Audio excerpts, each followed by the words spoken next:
recebemos uma mulher que faz da aprendizagem de línguas um verdadeiro caso de romance, mas sem dramas gramaticais. A Ionara Mateus é fundadora, mentora e teacher no The English Affair e no Portuguese Tea, dois projetos que provam que aprender inglês ou português pode ser leve e divertido como beber um chá. Sempre com um largo sorriso e uma energia contagiante, a Ionara desafia os métodos tradicionais e ensina de forma que tem mais a ver com emoções e liberdade do que com processos complexos e livros de gramática. Hoje vamos falar sobre estes dois projetos fora da caixa, vamos descomplicar as línguas, vamos falar sobre conversas globais e, claro, descobrir o seu maior momento e agora. Ionara, bem-vinda! Olá, obrigada, Catarina. Thank you so much for inviting me. Vamos falar em inglês ou em português? As duas coisas, não é? Sim, vamos misturando, que isto agora Exatamente. os jovens conversam assim, Sim, não é? e para nós não foi muito natural, não é? Então, é esta coisa de navegar Exato, entre as duas línguas com naturalidade. exatamente, exatamente. Já partilhei aqui um bocadinho dos teus dois projetos principais que tens, não é? Mas queria saber um bocadinho quem eras tu antes do ti e o que é que te levou a criar estes projetos. Portanto, partilhar aqui um bocadinho de quem eras tu antes.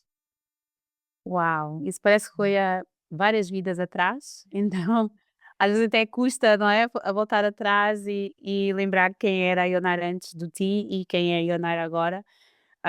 E do ti e de todas as outras, todos os outros eventos que entretanto foram acontecendo, também premiando aqui a nossa forma de ensinar e de ajudar outras pessoas a aprender.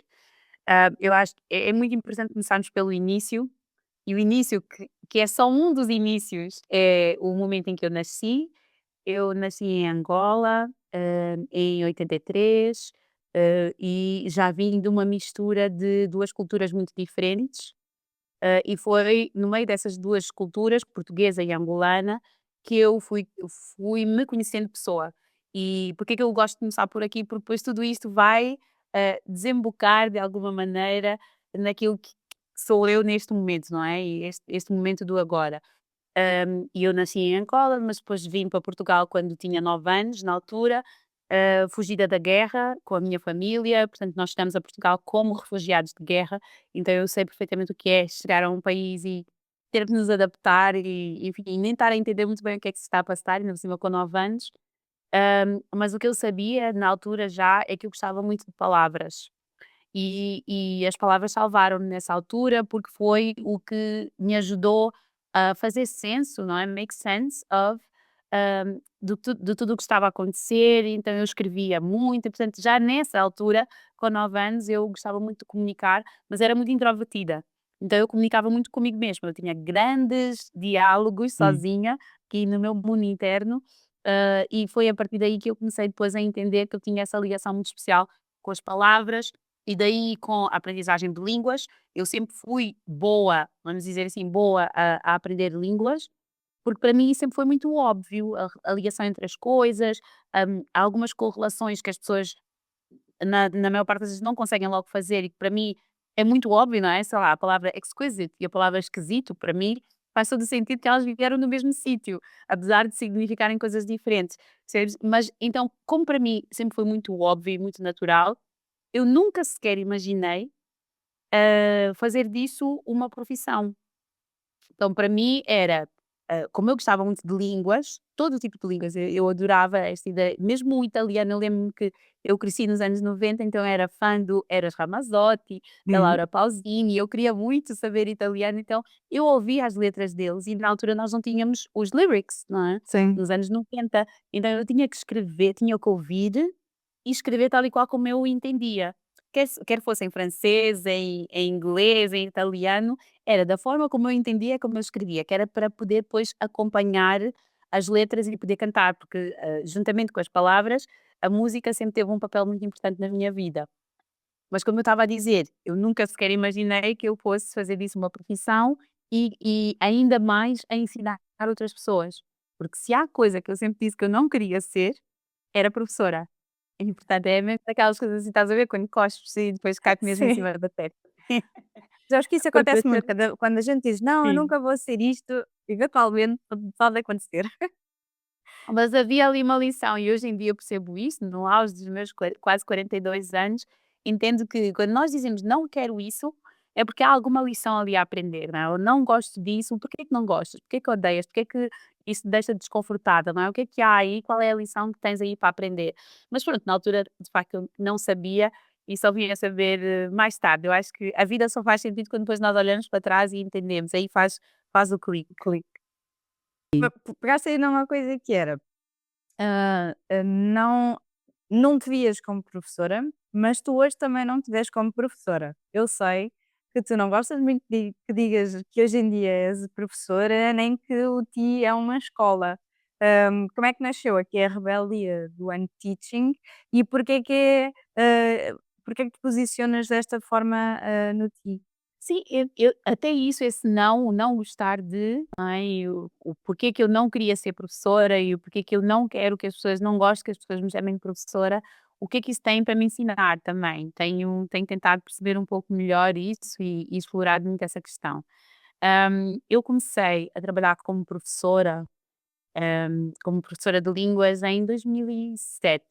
Na altura eu tinha acabado a minha licenciatura, que não tinha a ver diretamente com o ensino, não tinha a ver com línguas de todo, mas tinha muitas componentes da comunicação, da aprendizagem, de processos mentais e psicológicos. Não é? Formei-me em reabilitação psicomotora, então vem de uma parte do desenvolvimento humano e muito do trabalho com crianças, mas eu gostava muito de trabalhar também com adultos e entender que processos é que nós temos aqui dentro. Mas muito longe de me imaginar como professora de pessoas adultas.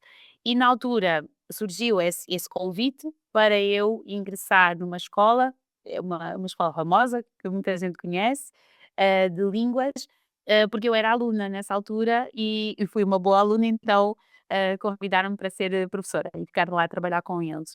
Só que, nessa altura, primeiro declinei o convite, disse que não queria, que não fazia sentido nenhum, obviamente, não é? Não era essa a minha intenção, mas depois pensei, por que não? Não é? E decidi então aceitar. E essa foi a minha primeira experiência depois da minha licenciatura, na altura em que eu ainda estava a pensar o que é que eu vou fazer com esta licenciatura que é tão ampla, não é? Em psicomotricidade, reabilitação psicomotora, em que eu posso trabalhar o corpo, mas posso trabalhar também a psique, a mente das Uhum. pessoas, eu posso trabalhar com uma panóplia tão grande de pessoas, de populações, o que é que eu vou fazer?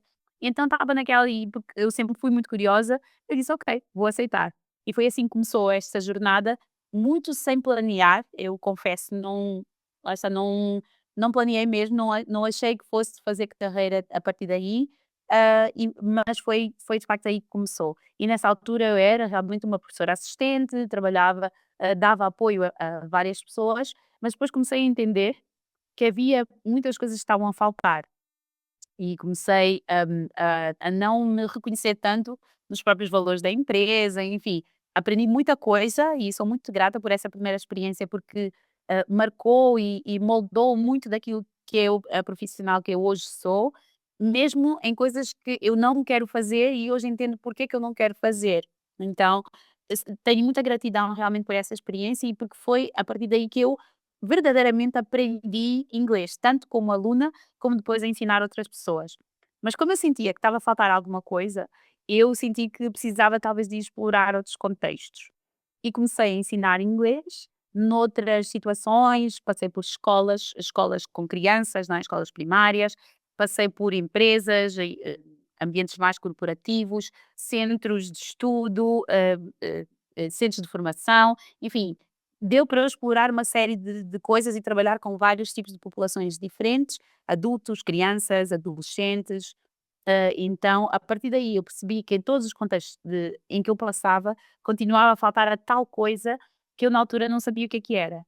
E mais tarde comecei a entender que era a humanização.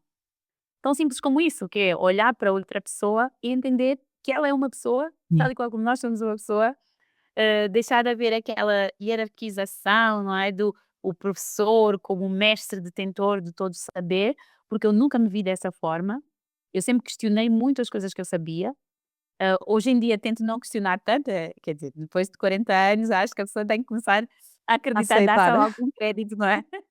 Pelo menos dar algum crédito pela experiência que eu fui ganhando, já não me questiono tanto, mas gosto de me colocar em causa e pensar: "Mas será mesmo? Será que eu sei assim isso tudo? Será que aquilo que eu estou a dizer é a verdade absoluta?" Porque nunca é, não é? Nós, enquanto professores, nós vamos hum, transmitir uma parte da verdade, não é? Ou a nossa verdade. Mas depois temos que ter isso em atenção, porque nós vamos moldar a forma como a outra pessoa vai ver também aquela verdade. E então para mim isso sempre foi muito sempre foi um motivo de preocupação, não é, e talvez por isso eu dizia que eu não queria ser professora, porque eu sempre achei que tal e qual como seres mãe ou educadora de outra pessoa, é uma grande responsabilidade, porque tu estás a moldar a forma como as pessoas vão pensar. E eu vi muita coisa, Catarina, durante esses anos todos e principalmente em contexto de escolas tradicionais, eu vi pessoas que estavam a ter um impacto muito negativo, nos alunos, sem sequer se aperceberem disso. Algumas pessoas que estavam adoecidas em termos psicológicos, em termos Uhum. emocionais, precisavam elas próprias de apoio também, e passados mais de 10 anos, nós continuamos a debater exatamente as mesmas questões, não é? Quando se debate a escola e o estado em que a educação está, consegue-se perceber, e agora olhando para trás, percebe-se porque é que eu dizia que eu não queria ser professora. Eu já na altura achava que os professores tinham um papel muito importante, mas que não estava a ser valorizado, nem por eles, nem pelo sistema em que eles estão inseridos, e que é uma coisa muito maior. E portanto, de certa forma, o papel estava a ser desperdiçado, não é? Aquilo que era o principal ouro que nós podíamos retirar daquelas pessoas, estava a ser desperdiçado e continua a estar. Portanto, na altura, quando eu senti que talvez, precisasse de criar alguma coisa que fosse minha e em que me desse um pouco mais de liberdade também para implementar algumas ideias que eram vistas assim muito como absurdas, não fazia sentido, não é? Porque faz parte do sistema, não é? Então, se estás dentro de um sistema, tens que de alguma forma moldar a ele. Foi em 2013 que eu decidi então, enough is enough, não é? Chega Hum. disso, já aprendi o suficiente, que tal se eu implementar, se eu experimentar aqui, e foi mesmo um experimento, foi mesmo quase uma experiência científica em que eu disse: "Deixa-me ver como é que funciona". E na altura foi: "Ok, eu gosto muito de chá, eu sou viciada em chá, que tal se eu usar o chá como uma estratégia, de alguma maneira, ou uma desculpa, an excuse, para aprendermos de uma forma mais informal, mas ao mesmo tempo mais humanizada e humanizante. Então foi aí que surgiu esta ideia de aprender inglês como quem toma um chá com um amigo. E portanto eu nunca quis me ver como uma professora, mas na altura senti que era a forma mais fácil de eu explicar o que eu fazia. Hum. Hoje em dia já assumo um pouco mais isso, não é, own the process, e aí é mesmo arriscado, é dizer assim: "Não, eu não sou professora". Na verdade também tenho um pouquinho de professora, mas eu sou mais do que isso. E nessa altura eu não tinha essa coragem talvez, não é, porque é uma certa ousadia de dizer: "Eu ajudo pessoas a aprender, mas eu não sou professora", porque o meu foco não é tanto o ensinar, mas sim mais o que a outra pessoa consegue ter em termos de transformação. Portanto, é muito mais no ensino, na aprendizagem, o meu foco é muito mais entender como é que a aprendizagem está a acontecer daquele lado e onde é que eu posso ser útil nesse processo, percebes? Eu não sei Uhum. se isso faz sentido ou não. Sim, eu acho é que é um conceito tão diferente daquilo que nós estamos habituados, não é? Porque, se calhar hoje em dia nós até já estamos mais habituados a ter um papel de mentor, é uma pessoa que está lá connosco a acompanhar o processo e vai dando os seus inputs e assim, mas mesmo assim, relacionado com as línguas, acho que ainda é uma coisa que causa estranheza, não de uma forma negativa, mas causa alguma estranheza, não é? E eu estou contigo neste projeto também, consigo perceber isso, que não é fácil comunicar o que é o ti e esta metodologia, acho que é mesmo uma pessoa tem que experimentar, abrir um bocadinho a mente, e muitas das pessoas que acabam por experimentar já passaram por este processo, mais tradicional e depois descobrem no ti, um processo diferente, mais adaptado, mais humanizado, não é? Tu Sim, tu tu sim. recebes muito esse feedback de pessoas que já estão ao desespero, principalmente, pessoas que querem aprender inglês ou querem ser mais fluentes em inglês. As pessoas vêm muito desesperadas ou já vêm muito frustradas. Vem com uma carga emocional muito negativa, e foi na altura o que eu sentia em 2013, quando eu decidi criar isto, eu na altura não conseguia colocar nessas palavras, portanto também foi um processo de encontrar a melhor forma de comunicar aquilo que eu fazia e o valor que eu entregava, não é? E tu Sim. estás dentro dessa parte, dessa vertente da comunicação, e continua a ser um desafio. Hoje em dia está muito mais claro na minha cabeça e por Uhum. estar mais claro na minha cabeça como fundadora, eu também consigo comunicar melhor esse processo, porque para mim fazia todo o sentido, mas eu pensava: "Como é que eu vou explicar isso?", não é? Que era, eu sentia que havia um grupo de pessoas que estava a ser, unserved, não é? Estava completamente, excluído do sistema tradicional, porque não lhe servia, não é? A forma como se ensina, como se ensinava na altura e ainda de alguma maneira se continua a ensinar nos sistemas tradicionais, é muito focada no ego do professor, não é?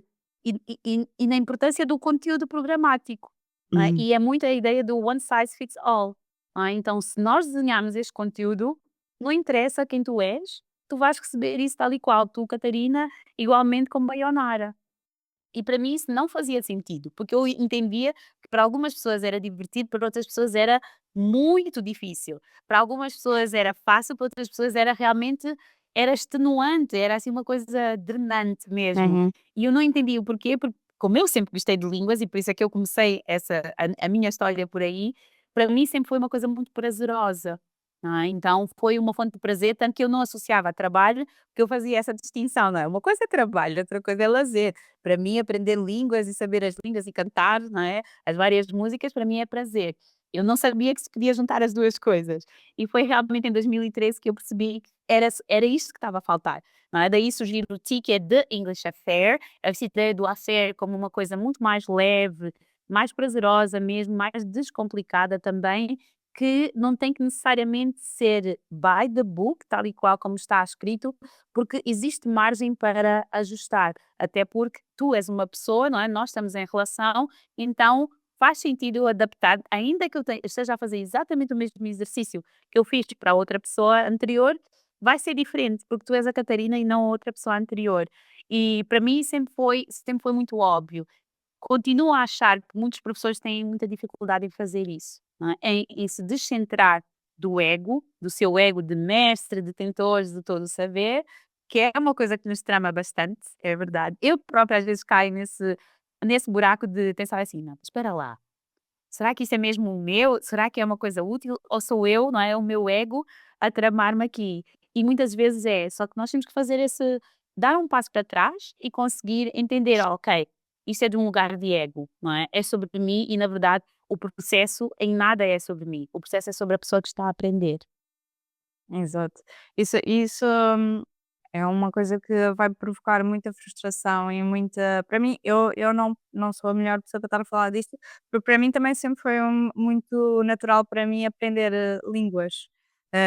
A minha mãe era também foi explicadora de inglês e então eu já estava muito habituada ao inglês principalmente, mas para mim sempre foi muito fácil, esta adaptação ao inglês. Eu não me lembro de aprender inglês.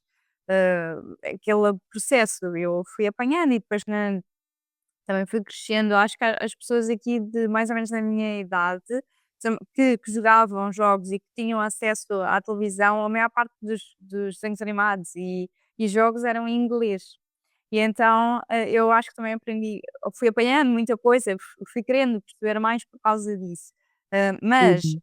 e a mim faz-me confusão, pessoas da minha idade que passaram por tudo isso e ainda não terem, a capacidade de falar, mas eu consigo perceber que muitas vezes as pessoas até sabem, porque conseguem ler, conseguem perceber, mas depois não conseguem, falar.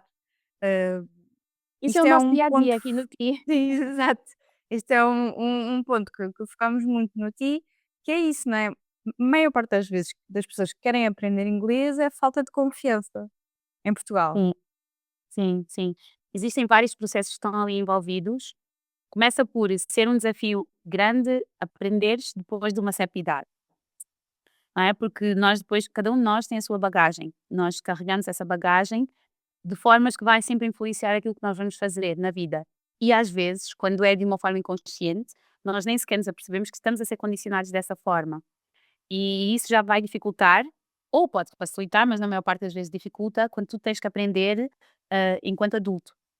Então, seria de esperar que para os jovens, não é, para esta nova geração fosse mais fácil, porque estamos a falar de pessoas que estão expostas de forma automática à língua inglesa, não é? Mas, ainda assim, existem os outros processos emocionais, que é o que nós, no fundo, vamos tratar no TI, são as coisas mais irracionais, não é, vamos colocar dessa forma, e normalmente as pessoas não pensam logo à partida, não é, porque dizem: "Não entendo como é que eu sempre estudei inglês, eu até tenho uma mãe que é professora, eu até tenho, sei lá, os meus irmãos falam todos inglês e eu não consigo falar".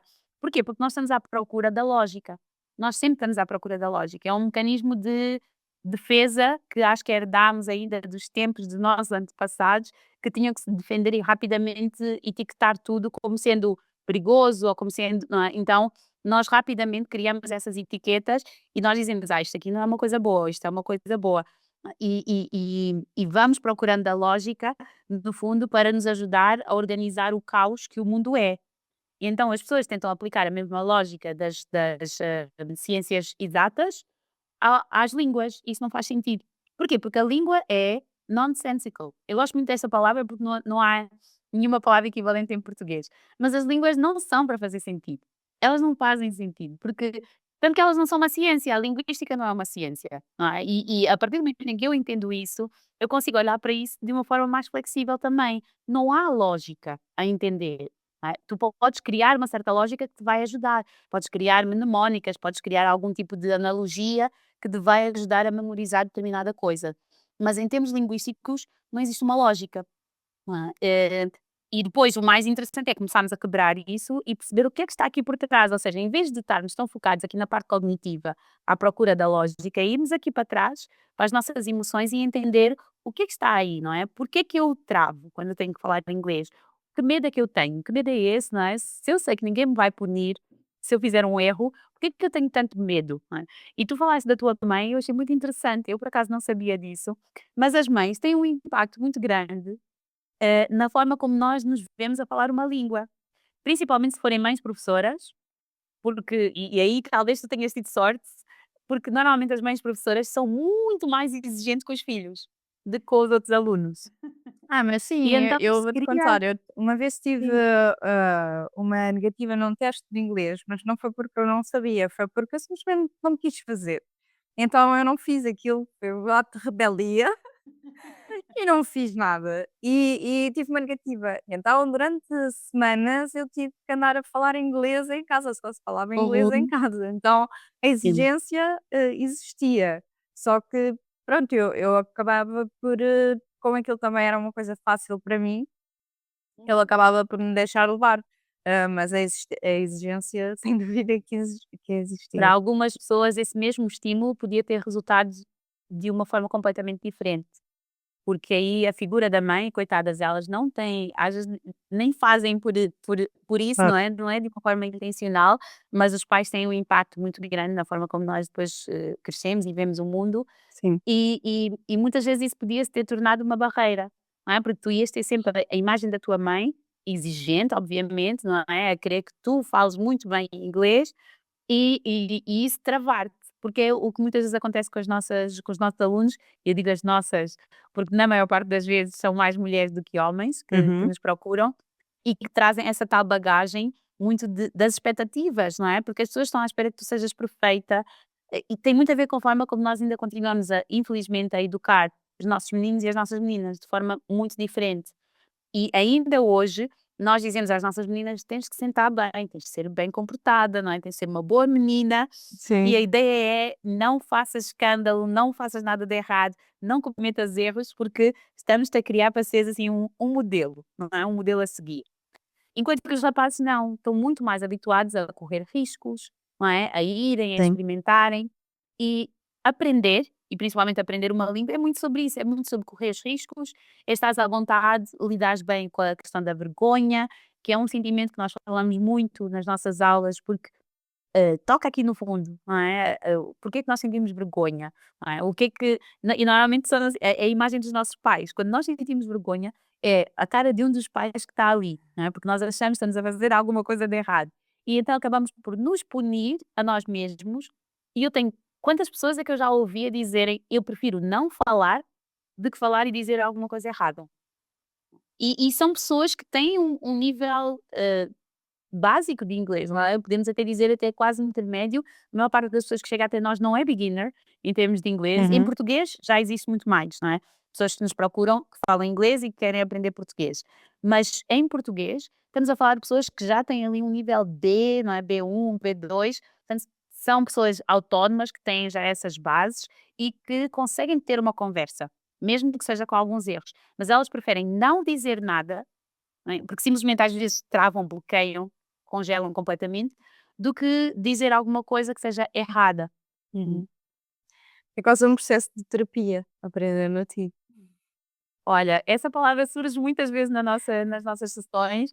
Durante muito tempo eu lutei contra, apesar de eu ter tirado reabilitação psicomotora e de alguma forma ser terapeuta, eu nunca achei que o que eu fizesse aqui fosse terapia.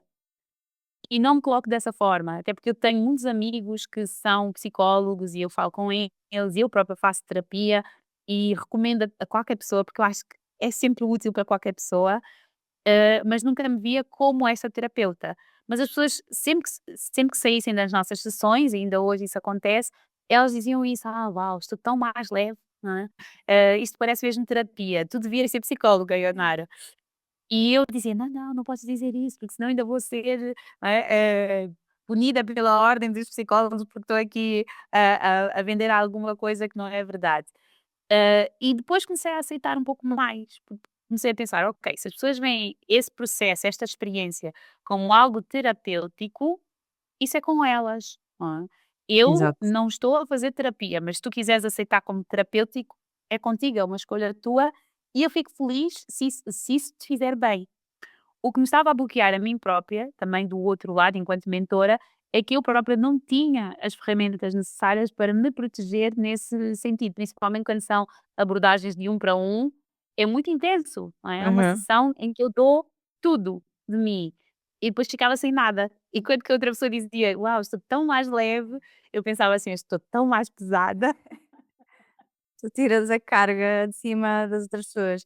E como é que tu agora te proteges e te livras dessa carga extra que tu fazes para te livrares desse peso? Autoconhecimento é a chave de tudo, não é? E já há muitos anos que eu estou neste processo de autodesenvolvimento, de entender-me um pouco mais a mim própria. Eu sinto que eu sou uma realidade um pouco complexa. Ainda no outro dia um amigo meu, um amigo psicólogo disse: "Eu acho que tu és neurodivergente, Leonardo". E eu nunca achei que eu pudesse me enquadrar nesse conceito, esse grande guarda-chuva das neurodivergências, mas comecei a pensar em mim realmente dessa forma, porque eu nunca como eu não me entendia muito bem, não é, e não sabia muito bem como me analisar, só depois através da terapia é que este processo começou a ser ainda mais profundo, não é, comecei a descascar as várias camadas da cebola, eu comecei a entender algumas outras partes de mim e começou-me a fazer um pouco mais de sentido. E sim, eu nunca me enquadrei na forma convergente de pensar, não é? Assim, e talvez daí faça sentido eu nunca me ter enquadrado nos vários empregos onde eu fui passando, em que eu sentia que faltava ali alguma coisa. Para mim era muito claro que não estava correto o que estava a ser feito, mas depois, como existia uma certa ideia sobre mim que era é porque eu estou a olhar para isto com arrogância, porque eu acho que eu sou melhor que os outros, não é? Então eu sempre fui tapando um pouco mais isso. Ultimamente eu tenho entendido um pouco mais sobre esses meus processos internos, a nível emocional principalmente, e como proteger a minha energia. E estou a aprender sobre várias áreas. Mais recentemente eu aprendi, descobri o conceito de Human Design, que me ajuda bastante a entender um pouco mais sobre como proteger a minha energia, como lidar com os outros e dar essa energia quando é necessário, mas ao mesmo tempo não dar toda, de tal maneira que eu me sinto exausta no final de cada sessão. Então, começa tudo e acaba tudo no autoconhecimento. Eu acho que não há outra palavra que eu usaria aqui para usar como chave e eu faço questão também de defender essa bandeira quando se trata dos nossos alunos. E eu digo tens de conhecer a ti próprio, não é? Quer dizer, um aluno que chega até nós com 50, 60 anos e se eu perguntar logo na sessão de autodiagnóstico, what are your hobbies or what are your interests? What do you like doing? E a pessoa não sabe, porque ela não sabe o que gosta de fazer. Claramente está aqui uma boa oportunidade para nos conhecermos mais. E acho que todos nós iríamos beneficiar de cada um de nós fazer esse trabalho em si próprio, muito mais do que estar a olhar para fora, não é? Porque nós estamos muito numa era de competição, de comparação, mas se nós olharmos para dentro, que é um processo que custa no início, não é? Por isso é que muitos silenciam essa É. autoconversa que nós temos que ter, mas o mundo seria muito melhor se cada um de nós, like, mind your business, that's it, right? Sim. É mesmo isso. Olha para ti, cuida de ti, porque é principal, aliás, é a única tarefa que te é dada. No momento em que tu nasces, é aprenderes a cuidar de ti, e a partir daí talvez inspirares os outros também e ires ajudando os outros dessa forma. Só que nós falhamos miseravelmente nessa função. Porque nós não cuidamos de nós e depois depositamos essa expectativa no outro. Eu sinto muitas vezes isso também quando são alunos que chegam até nós e dizem: "Ah, isto, olha, estou muito mais leve, parece terapia". Eu digo: "Não, procura terapia então, faz mesmo alguma coisa, ou simplesmente explora os teus hobbies, vê que paixões é que tu tens aí", porque depois isso vai se ligar com aprender uma língua. Apesar de parecer que está desconexo, a língua vai ser a tua fluência linguística vai ser só o resultado desse repertório que tu vais ganhando com vivências, com experiências. Então, eu foco muito, faço muito esse trabalho em mim, porque eu sei que mais ninguém pode fazer um trabalho por mim, e a partir daí espero que ao a transbordar o meu copo, depois consiga também influenciar outras pessoas. É isso. Delicioso. Hum, aprender uma língua, seja português ou inglês, é mesmo isso, é um processo de autoconhecimento e é um processo também de chegarmos a uma pessoa que idealizamos ser, não é? Nós qual é que é o principal motivo das pessoas aprenderem uma língua? Por exemplo, o português se calhar é mais fácil, não é? São pessoas que vêm para cá viver, são estrangeiros, vêm para cá viver e querem integrar-se. Hum, Uhum.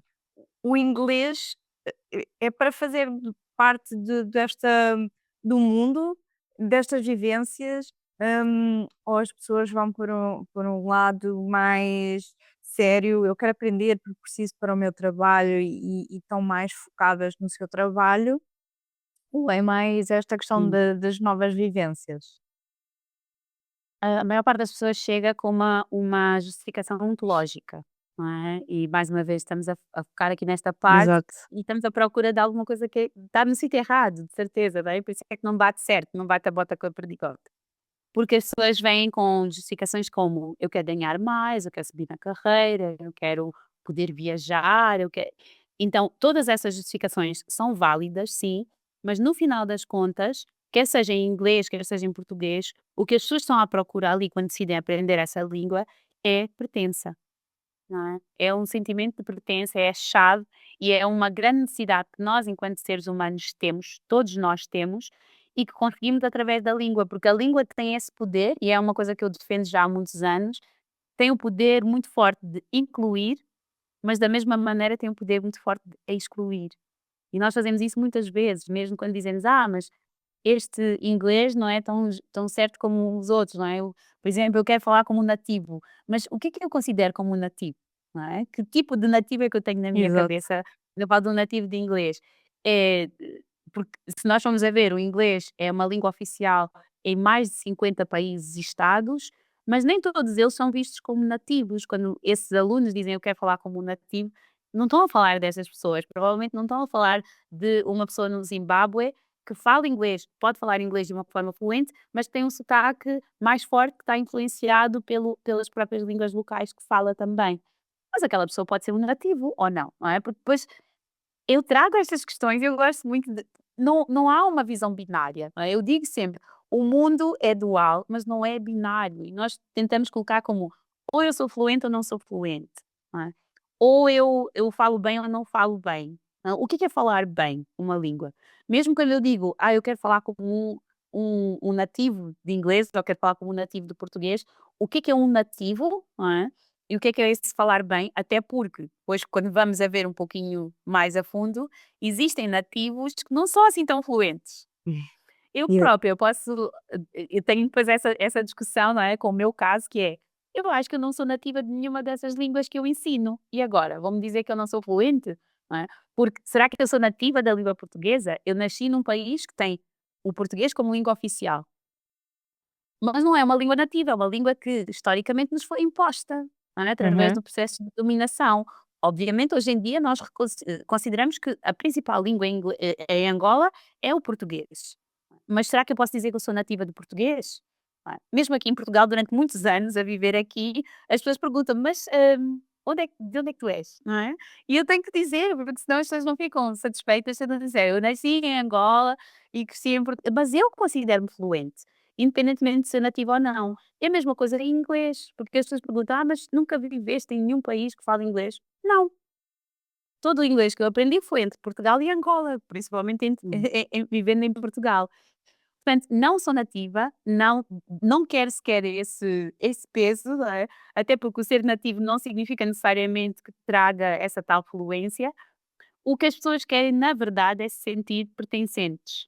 E, portanto, eu sei que se eu for fluente em inglês ou se eu for fluente em português, eu vou pertencer.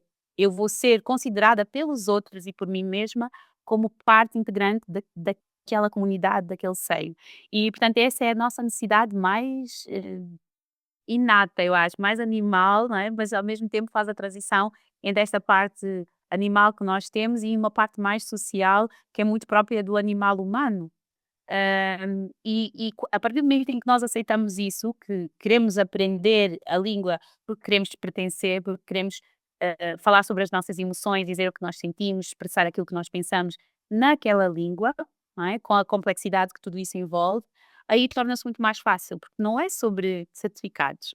Hoje, hoje em dia, para já nós nunca tivemos ninguém assim que chegasse ao ti e dissesse: "Ah, vocês passam o certificado", não é? Mas os poucos que chegam até nós e dizem isso, eu explico: "Olha, podemos passar um certificado, nós emitimos um certificado de participação a dizer que sim senhora, estiveste aqui connosco X horas, não é?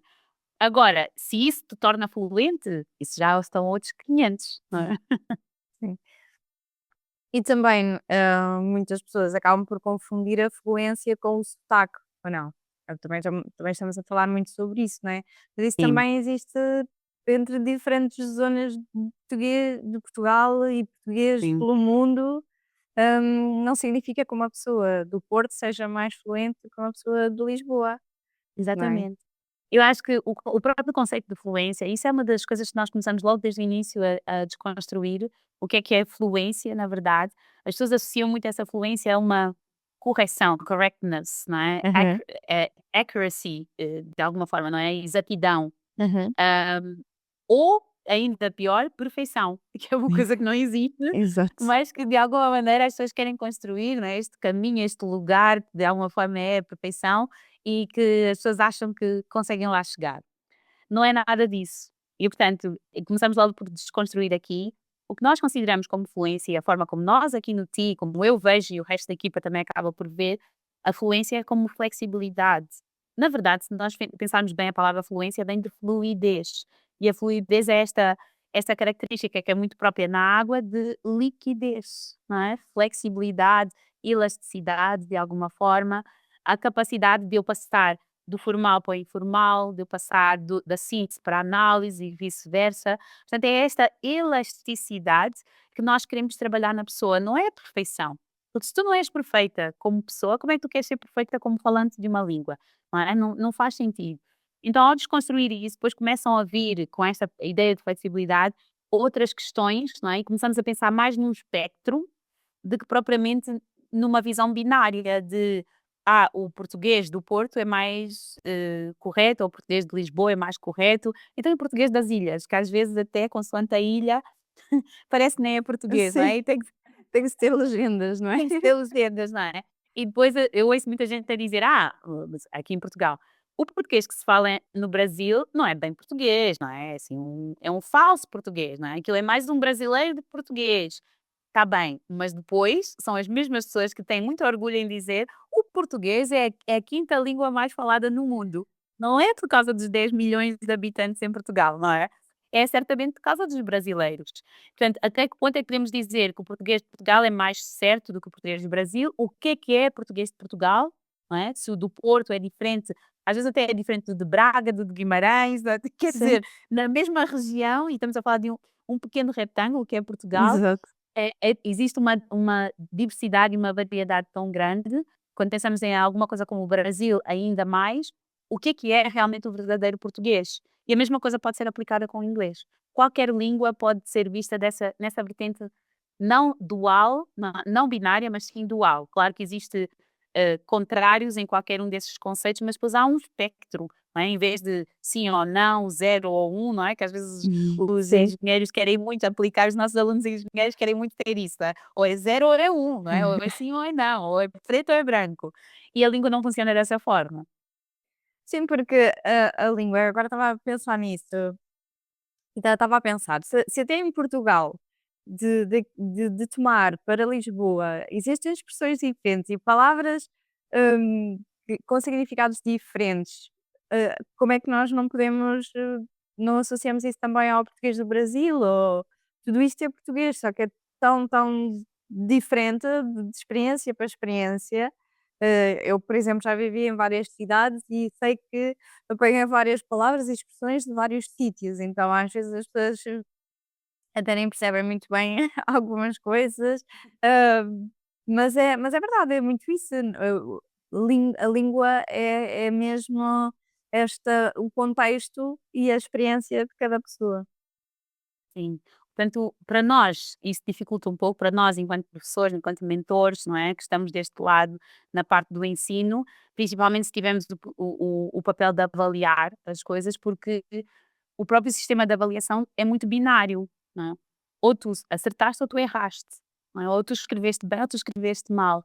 E é muito complexo, e isso sempre foi das coisas que eu mais critiquei no sistema tradicional, que esta binariedade não faz sentido, porque muitas vezes tu até vês que o aluno não foi ao encontro do que tu estavas à espera na resposta que deu, mas o próprio processo, não é, de raciocínio, de pensamento ali, não é, aquilo que está ali em termos de reflexão, até faz sentido, não é? E devia ter algum mérito, mas não, pois se eu for uma professora tradicional eu vou dizer: "Não, está errado, não é? Não respondeste a nada disso". Quantas vezes é que eu já sofri isso, principalmente com a matemática, em que eu me esforcei ali para Sim. resolver a equação, no final não deu nada, não deu o resultado que era esperado, mas eu sentia que esse esforço poderia ser recompensado e não foi, em nada, não é? Porquê? Porque nós temos uma visão binária, ou acertaste ou erraste. E com a língua isso não pode acontecer. Eu ainda argumento que com outras ciências também não deveria acontecer, que deveríamos ter mais flexibilidade e trazer um pouco mais uma visão um pouco mais abrangente. Mas com a língua de certeza que nós não podemos colocar isso, não é? Porque tu própria falaste da questão dos sotaques. Uma pessoa que tem um sotaque mais carregado, não necessariamente é menos fluente, não é? Principalmente se ela tiver um repertório de vocabulário que lhe permita expressar-se, muito bem numa série de situações, formais e informais. Agora, temos é que perceber que a língua é um instrumento, a favor da comunicação. Uhum. E, portanto, se a língua é um veículo de comunicação e se ela não está a funcionar dessa forma, aí a própria fluência está em causa. Então, eu posso ter muito vocabulário, posso até ter um sotaque muito bom, não é? Muito bom, esta Uhum. ideia do que é um sotaque bom. Depende de cada pessoa também, não é? Exatamente. Mas se eu não conseguir passar a minha ideia adiante, não conseguir fazer chegar ao outro lado, não é? Até que ponto é que eu fui fluente? Não é? Sim, exato. Portanto, esta visão de fluência traz aqui uma série de coisas que são importantes também refletir. E as pessoas dizem: "Ah, mas então tudo depende". Sim, tudo depende. Isso que falaste há pouco, até mesmo em aprender matemática e aprender ciências, nós somos obrigados desde muito pequenos a pensar só em resultados e muito pouco em processos.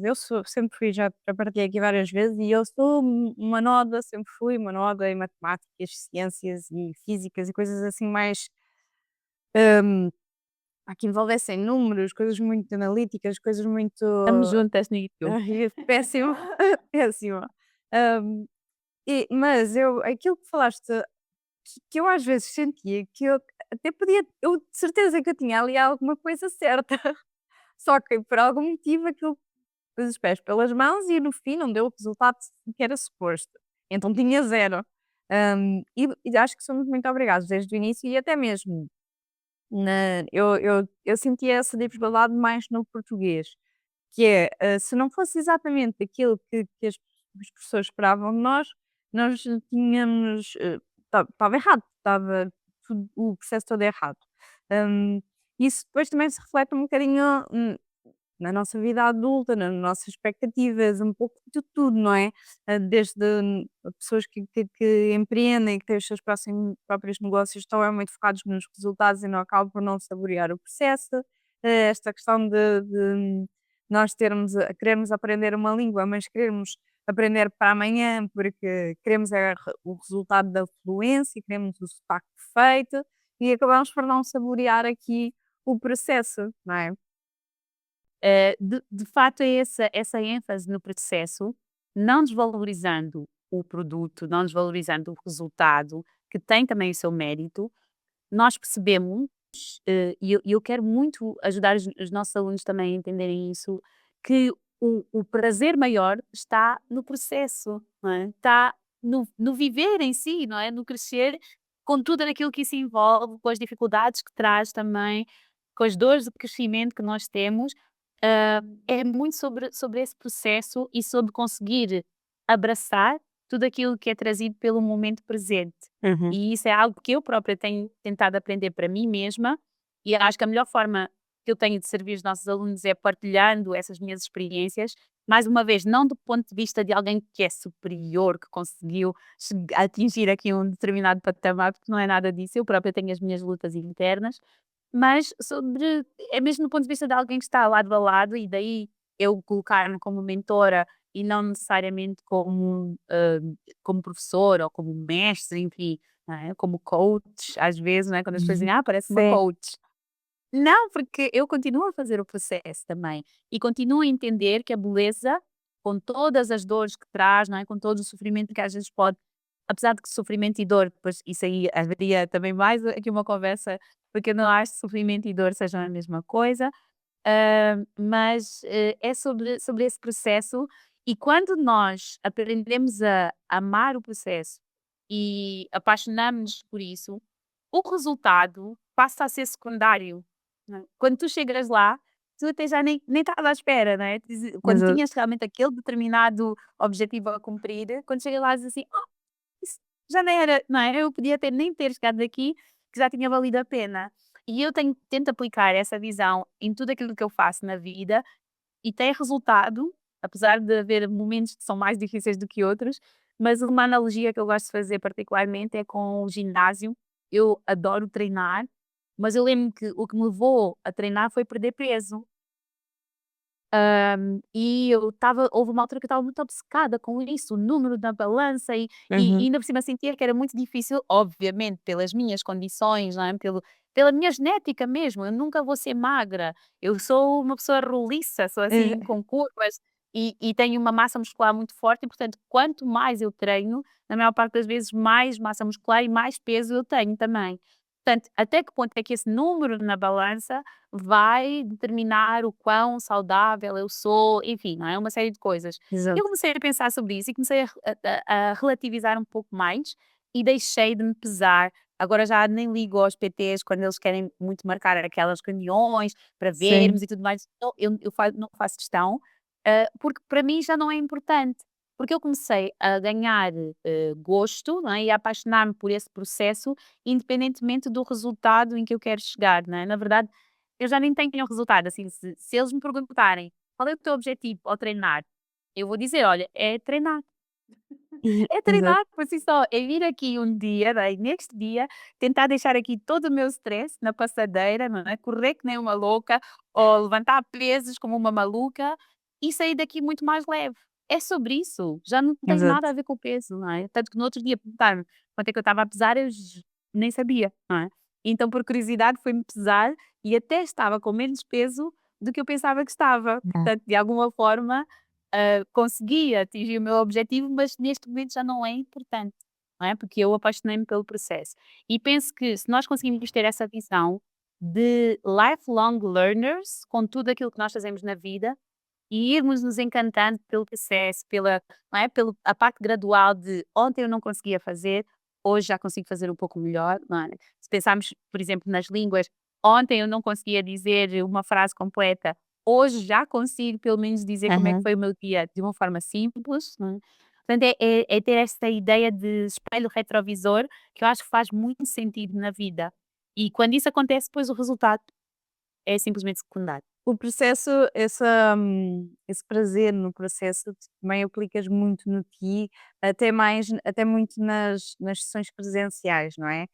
Tanto nas individuais como nas sessões de meetings, tu procuras, espaços como cafés, restaurantes, espaços na rua, para trazer para acrescentar ainda mais esse prazer a aprender uma nova língua, não é? Sim.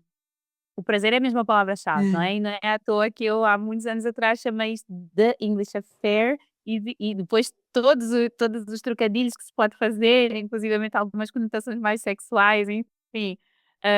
Porque o prazer não precisa de ser sexual, não é? Mas esta sensação orgásmica também de uau, estou mesmo a ter um momento incrível aqui com estas pessoas mesmo que eu não esteja a fazer nada de especial, mas está a ser maravilhoso e isso é uma coisa que nós sempre quisermos trazer desde o início, desde o primeiro minuto de ti, que eu queria muito trazer essa ideia de ser uma experiência, muito mais do que uma aprendizagem apenas, um processo burocrático, vamos assim dizer, e administrativo, era sobre a experiência. E, portanto, não era por acaso que as sessões presenciais aconteciam e ainda continuam a acontecer em espaços onde nós possamos beber um chá, o chá aqui lá está como uma desculpa. Alguns alunos perguntam se em vez do chá, se pode ser um copo de vinho, pode ser à vontade, eu tenho aqui o meu também, porque na verdade é só uma desculpa que nos traz realmente essa maior sensação de leveza, de prazer, não é? De orgasmo mesmo, não é? Uhum. Não no sentido sexual, mas é esta coisa de ser incrível, de ser existe uma palavra em inglês que é overwhelm, que às vezes é vista como uma coisa negativa, mas tu também podes ter este overwhelm, não é? De sensações muito positivas, que sejam assim uma sensação de too much to handle. Meu Deus, eu Sim. tenho agora que sair daqui e falar com toda a gente sobre esta experiência e sobre como me transformou.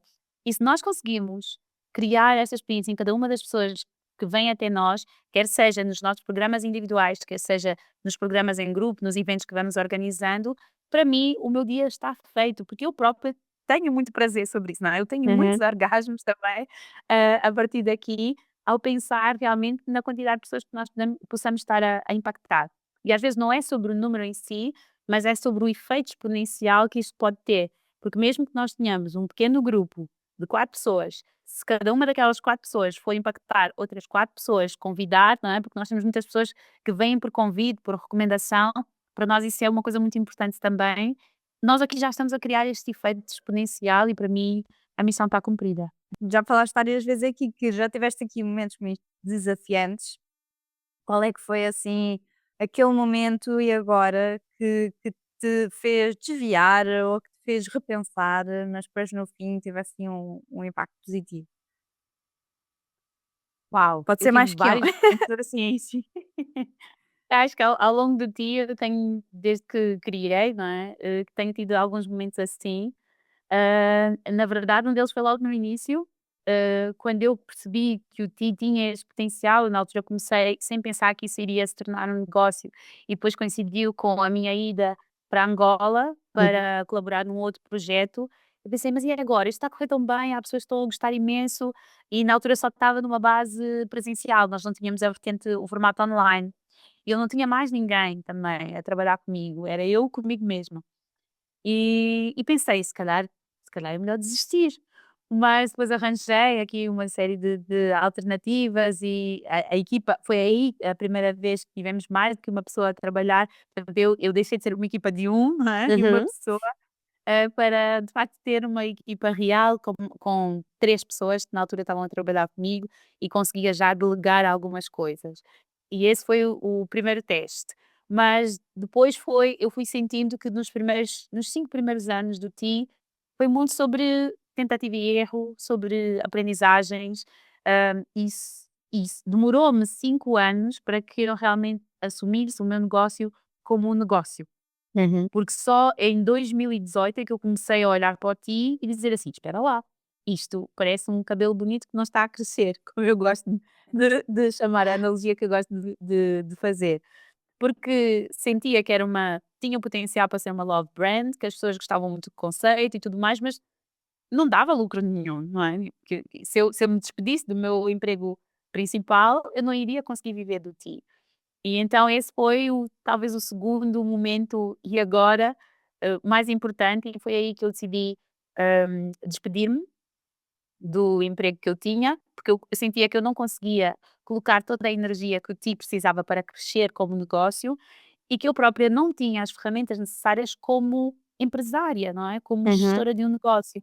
Porque até então eu tinha ganho muita experiência como gestora de pessoas e gestora de processos, até porque o meu outro emprego era na gestão da formação e dentro dos recursos humanos. Portanto, eu sabia como gerir pessoas e sabia como gerir processos, mas eu não sabia como gerir finanças, não é? Principalmente porque eu tinha uma péssima ligação, uma péssima relação com o dinheiro, que ainda estou a tentar curar, não é? É uma coisa difícil, porque é deep, é mesmo muito profundo e tem raízes familiares, agora eu começo a perceber isso, esta ideia de não merecer, de não eu no início nem sequer conseguia cobrar, não é? Dizer o meu preço, eu ficava com vergonha e a e antes que a pessoa dissesse alguma coisa, já queria oferecer um desconto, só para te dizer assim, Exato. vai ser muito caro, não é? E portanto, o segundo grande momento surge aqui, quando eu percebo isso e eu penso: "Tem que ser dada a volta aqui, eu tenho que aprender realmente a gerir isto como um negócio, como um negócio a sério, não é? Conseguir pagar-me a mim própria, conseguir pagar outras pessoas para trabalharem comigo e de alguma forma valorizar o impacto que eu estou a ter também na vida das pessoas. Quer dizer, oferecer descontos a torto e a direito, mesmo sem as pessoas pedirem, não dá, não é?" Exato. E foi aí que eu fiz uma pausa. Era suposto ser uma pausa, mas não foi, porque eu continuei a trabalhar, continuei a gerir a equipa, enquanto estava a estudar e tirei um MBA em Gestão e Administração. Foi uma experiência muito interessante, de 2018 até finais de 2019, no Porto. Aprendi muito e depois foi um momento chave de viragem também, que Uhum. aí era mesmo ou vai ou racha. Hã, e depois aí entrou a pandemia, mas curiosamente o ano da pandemia, 2020, foi talvez o nosso melhor ano. E hoje em dia, olhando para trás, eu consigo perceber que as pessoas estavam muito focadas, de repente começaram a questionar-se muito, a pensar na própria vida, o sentido da vida, tinham muito tempo livre, não sabiam o que fazer com esse tempo. Algumas pessoas decidiram então investir em processos de aprendizagem também, portanto, foi muito bom e nessa altura eu já tinha passado também para o online, nós tínhamos alguns processos que eram híbridos, por imposição da própria do próprio facto de eu estar a tirar o MBA e portanto, eu Uhum. estava a estudar a tempo inteiro e ainda assim eu continuava a ter sessões. Portanto, eu nessa altura já tinha cedido à pressão de ter também a vertente online e ainda bem que assim foi, porque quando chegou a pandemia foi muito mais fácil. Portanto, eu não senti que eu tenha sofrido com a pandemia, pelo contrário, eh, e sem desmerecer tudo aquilo de mal que aconteceu com a pandemia, Claro. mas eu acho que foi um momento bom em muitas situações, em muitas coisas, para quem conseguiu tirar as ilações e as lições certas disso.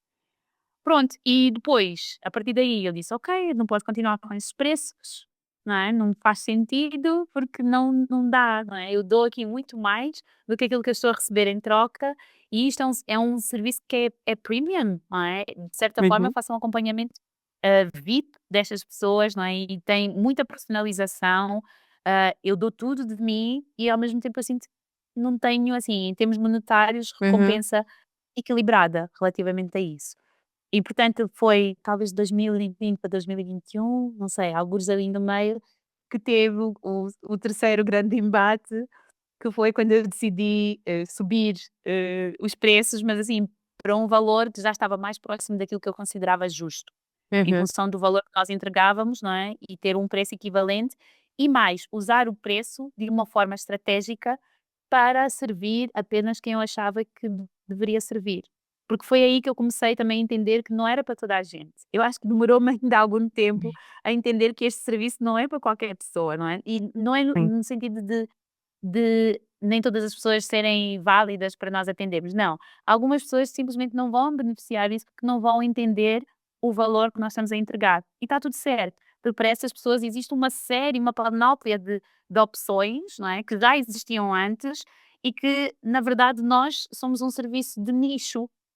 Sim. E podemos ser um serviço muito bem-sucedido de nicho, não é? E acho que custou-me algum tempo, ainda demorou algum tempo a eu entender que eu estava a servir uma pequena parte da população, mas que era uma parte muito importante, que era uma parte que não estava sentia que não encontrava soluções no mainstream ali, não é? Uhum.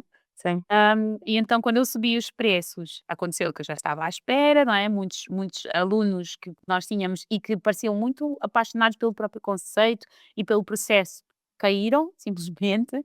Eu pensei: "Ok, vai ser uma, eh, expurga, não sei, Sim. já não me lembro da palavra, sim, não é, mas é Burger. uma limpeza, exatamente, uma purga, e para nós temos apenas e só as pessoas que realmente fazem sentido para nós. Mas uma grande parte dos alunos foi-se embora. E aí foi mesmo o grande momento: "E agora?" Aí eu pensei, eu estava certa da minha decisão, não é, mas ali no momento eu disse: "Não, se calhar isso não faz sentido". Até porque estava numa fase em que, eu era muito a imagem do ti, não é, e quando tu vieste trabalhar connosco, nós estávamos nessa mudança de eu estou cansada da minha imagem, apesar de eu sentir que eu funciono como um selo de qualidade e ainda bem, porque muitas pessoas vêm para o ti por minha causa, eu e o ti somos entidades diferentes, não é? Tem muito de mim no ti e tem muito do ti em mim, e isso nunca vai mudar, mas nós somos diferentes. Portanto, eu às vezes brinco com isso, mas chegou a um ponto em que eu não tinha outras roupas a não ser roupas de cores brancas, vermelhas e azuis, porque eu vestia-me do logotipo do ti. Aliás, hoje estou toda azul, Hoje até estás. mas agora vou variando às vezes, né? De vez em quando ponho um verde, sim, mas praticamente eu era o logotipo andante do ti.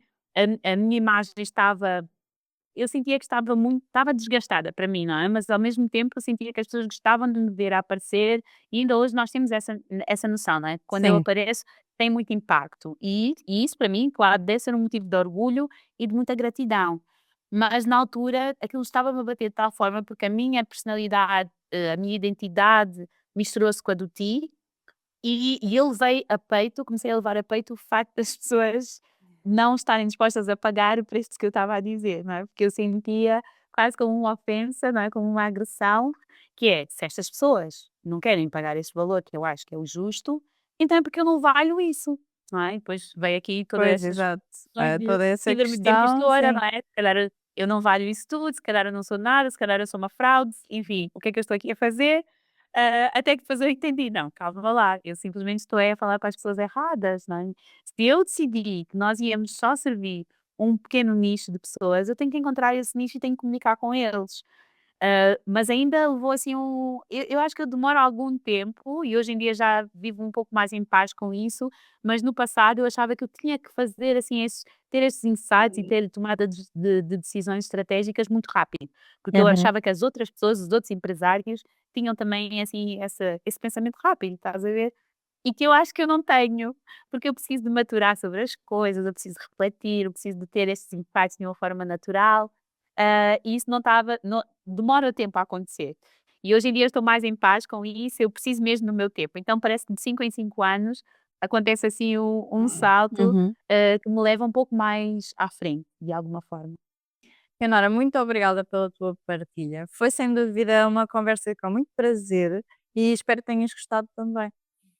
Eu adorei, adorei. Eu gosto sempre muito de ouvir histórias, mas também gosto muito de contar, então quando sempre que me é dada essa oportunidade também de contar a minha história, e não de um ponto de vista egoísta, não é? Egoísta no Uhum. sentido de querer muito show off, não é? E mostrar aqui o meu ego. Obviamente também é bom sentir que as pessoas podem ouvir a história e gostar, mas é mais do que isso, é entender que os meus erros ou possíveis lapsos ou até as minhas pequenas vitórias, não é? Tudo aquilo que eu vivi, as minhas experiências, independentemente de serem positivas ou negativas, possam influenciar outras pessoas e impactar positivamente até mesmo no sentido de encurtar um pouco mais o tempo, que se calhar se eu Sim. tivesse outras pessoas a partilharem também essas histórias, talvez eu demorasse menos tempo, obviamente, não é? Portanto, se eu puder simplificar o processo, tornar mais leve através da partilha das minhas experiências, eu estou sempre aberta a isso. Portanto, agradeço-te muito o teu convite. Esse é mesmo o propósito deste podcast. Obrigada. Obrigada. See you soon. É isso.